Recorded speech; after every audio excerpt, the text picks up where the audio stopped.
I'm concerned with Ms. Williams' ability to comprehend what's going on because it appears to me that she is under the influence of some substance based upon her demeanor and presentation today. All right, our next case this morning is People of the State of Michigan versus Jennifer Lee Williams. This is case number 25-14094FH. Appearances from counsel. Joanne Carey for the people. And I'm Jeff Harrison. I'm here on behalf of Ms. Williams. As you may have already noted, she appears electronically from the Webster County Jail. All right, thank you very much. Ms. Williams, are you able to see and hear the court this morning, ma'am? Yes, sir. Thank you. Ms. Williams, we are here today for an arraignment on a bench warrant. This court back on August 1st signed a bench warrant for your arrest. It was based upon an order that you had failed to enroll in drug testing as a term or condition of your probation. I'm sorry, of your bond or your pretrial release. And then additionally, we had a show cause for your failure to enroll in that program. And it looks like you failed to appear on that date, which was August 1st. Now, when someone fails to comply with the court order, it could be treated as a matter of contempt, for which a defendant could be sentenced up to 93 days and or $7,500 in fines and costs. The court recognizes before it, also here in the back, Ms. Alex Matsky from the Western Missaukee Community Correction Program. So, Ms. Williams, we're not going to treat this as an issue of contempt. However, the court chooses to use it as a review of your pretrial release conditions, or in other words, your bond conditions. You have the right to challenge this allegation at a contested hearing and have the prosecutor prove the allegations, which could even be done right now if we so chose. At that, you'd hear some witness testimony. You could cross-examine that witness. You could also present witnesses' evidence or testimony if you chose to do so. And of course, you'll be represented by your defense attorney at that hearing. Again, the court must give you some due process. Now, if you're found to be in violation of your bond conditions, your bond conditions could be modified, continued, or bond could be revoked and you could be remanded into custody. Now that I've told you what the allegations are, what your rights are, and the possible consequences of your choices, I'm going to turn to Mr. Harrison. Mr. Harrison, how does your client wish to respond at this time, sir? At this point, Your Honor, we would, in light of the fact that she's also set to be arraigned on new charges, at 1:30 today, we have no option, frankly, but to do something to contest the bond violation at this juncture as well. Okay.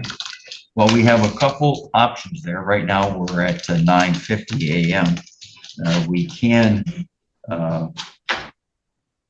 could proceed today and take testimony, or I don't have my file. I didn't know she was going to be arraigned up here today.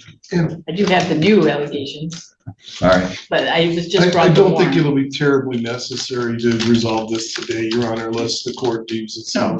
No, it's okay. I don't think the testimony is very complex. It might take all of 30 seconds, but the court will set it for a hearing. I don't even have the sheet in front of me. I do have the new allegations. I just signed it. That's okay. So is there another allegation that she test positive? She had a pipe. Oh, she had allegedly had a meth. So that will also be dealt with at the hearing. Plus, I'm going to note that I'm concerned. Right, okay. I'm concerned with Ms. Williams' ability to comprehend what's going on because it appears to me that she is under the influence of some substance based upon her demeanor and presentation today via Zoom. A similar concern was raised by jail staff this morning, so I feel more comfortable not proceeding today. All right, thank you very much. Now, I did note that Ms. Williams appeared to make a comment. I did not hear that comment. I'm going to ignore it right now because she has counsel. Her counsel has spoken for her, and we will set it for a hearing. In the meantime, the court is going to deny the defendant bond and remand her into custody until the hearing. Thank you very much. We are adjourned. Thank you. All right.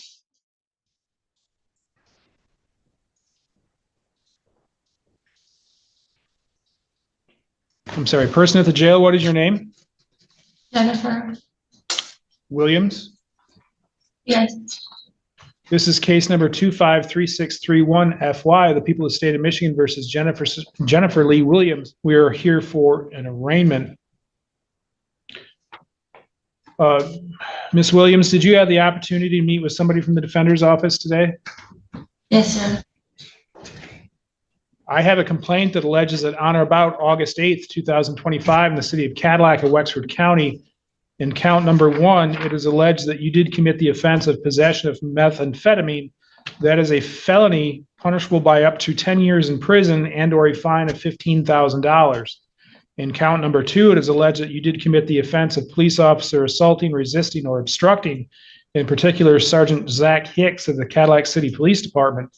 That is a 2-year felony punishable by up to 2 years in prison and or $2,000, and consecutive sentencing may be imposed if it happened in place of confinement. In count number 3, it is alleged that you are a disorderly person who is found jostling or roughly crowding people in a public place. That is a misdemeanor punishable by up to 90 days in jail and or a fine of $500.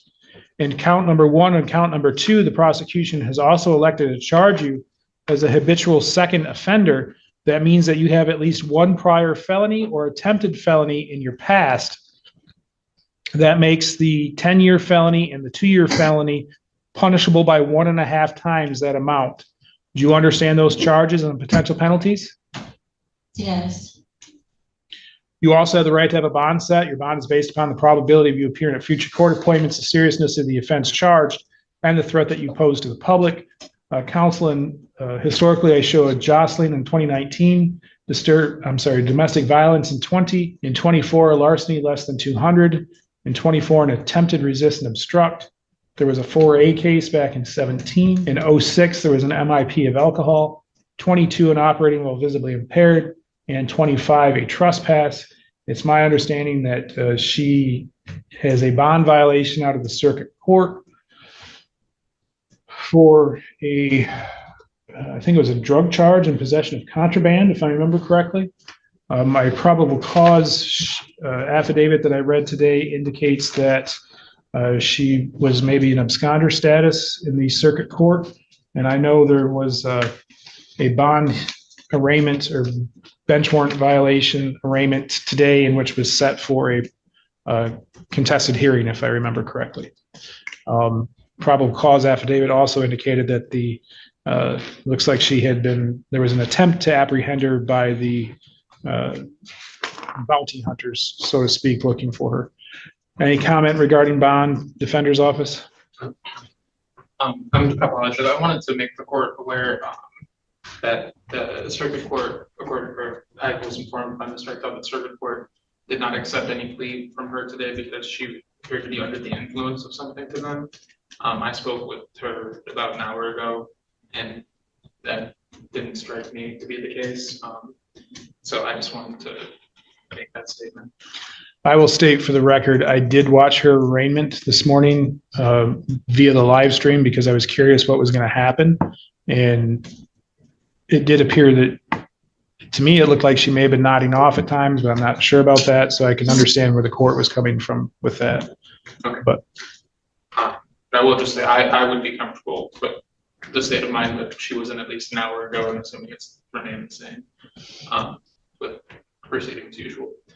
I would like to say that the incident, at least where she was picked up here, I feel as if mentioning it because I found it sort of uniquely like an awful way to get arrested. Was her baby's father more or less tricked her into thinking that she was going to see the child for the first time in 3 years, and then she got arrested. So I thought that kind of sucked. not that impacts bond in any way. Is that from when they were trying to apprehend her for her bond violation? I believe so. The bondsmen were trying to apprehend her? Yes. That being said, she does have a support network that's growing here in the city. She has a partner who she would like to stay with. And then she also has I wouldn't say a job lined up, but work lined up at a house that she can stay in. So that would also take care of housing. She wasn't able to give me the address for that, but it did sound credible to me. So thank you. I should have also mentioned that the praxis scores her at a risk level 8, which is a high risk. Is there anything about that you wanted to address? I know you already addressed the housing issue and the lead on work.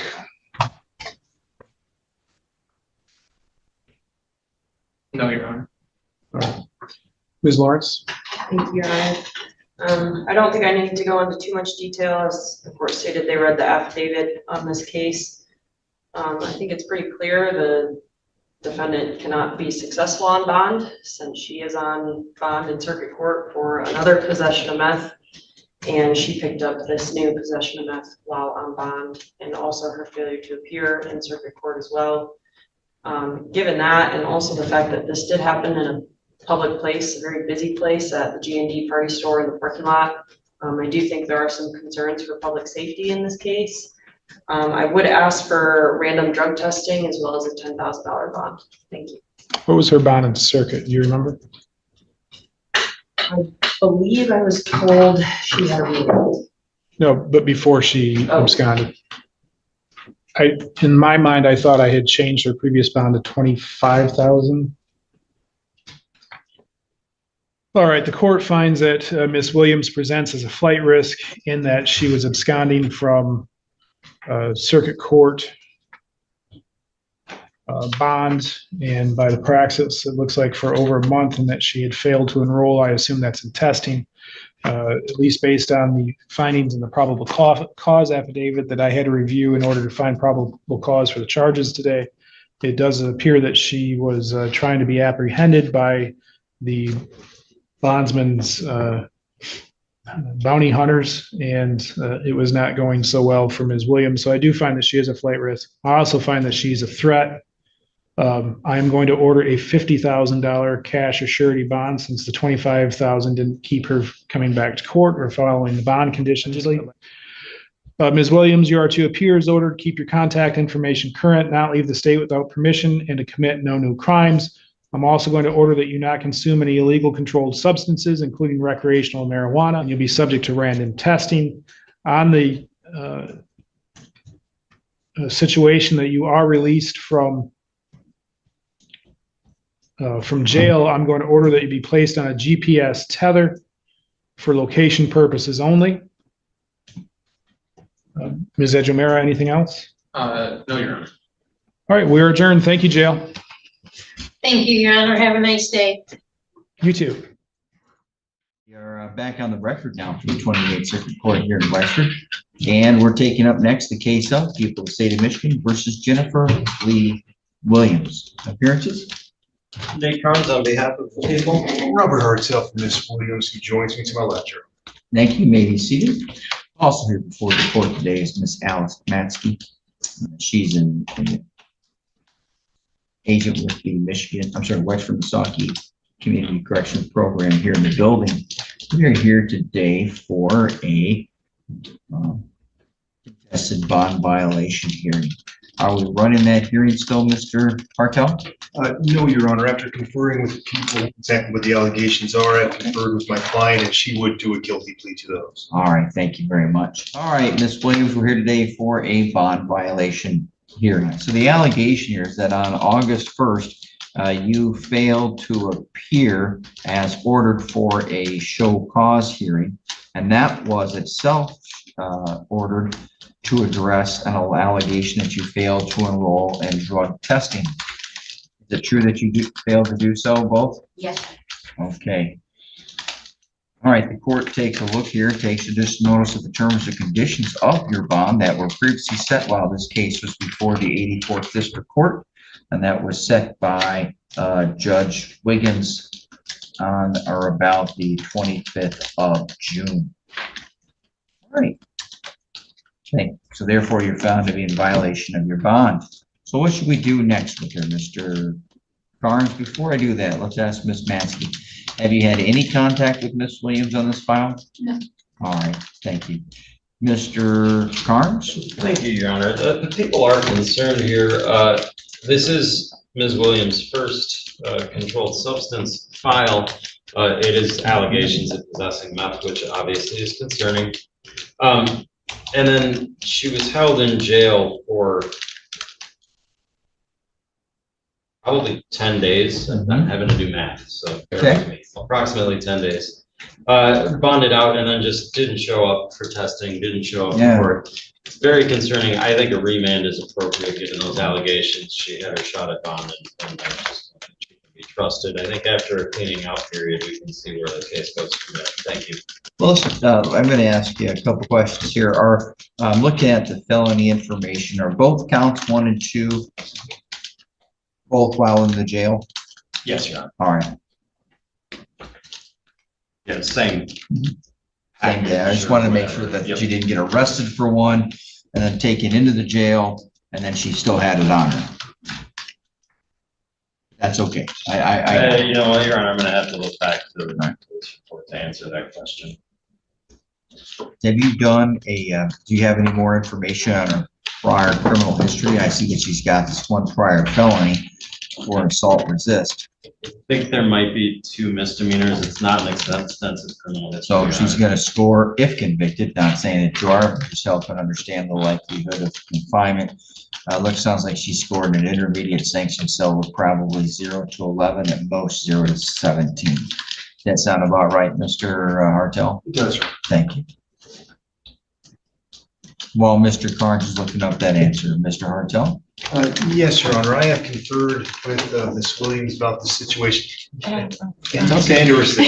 Up, down, well, you can, that doesn't matter. Go ahead, Mr. All right, and she would, after rehearsing with me a bit to make sure that she wouldn't be saying anything that I'd advise against, and stated that she would like to make a statement in a moment, and that would be fine with me to take to court. Sure. What I would say is, she does own up to what happened on bond. She does realize that she didn't do a few things that she should have done, and those are very important things. She does believe there's been some changes in her circumstances. She seems authentic when she speaks with me. Does she have an address?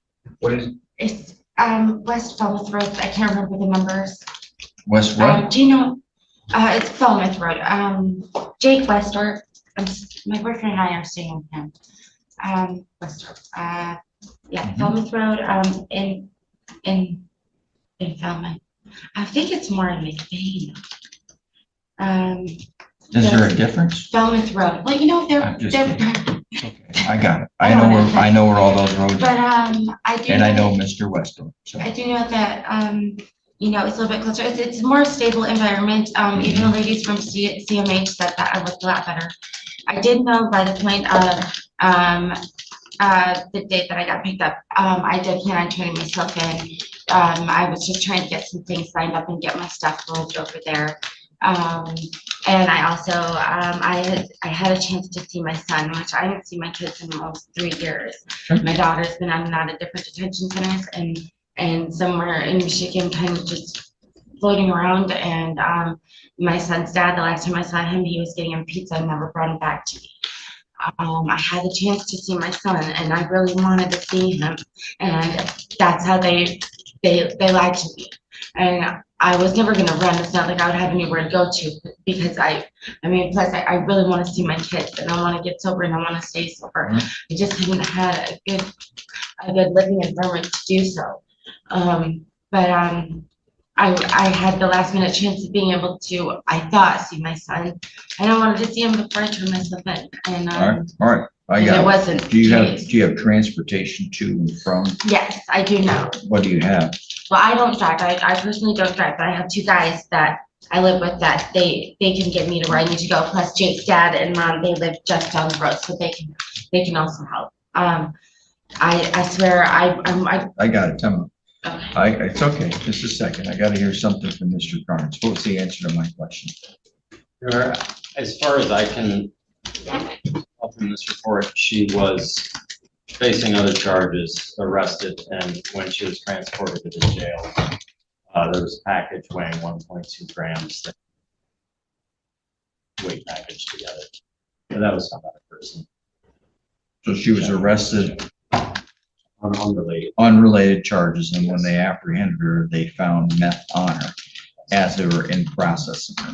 Yes.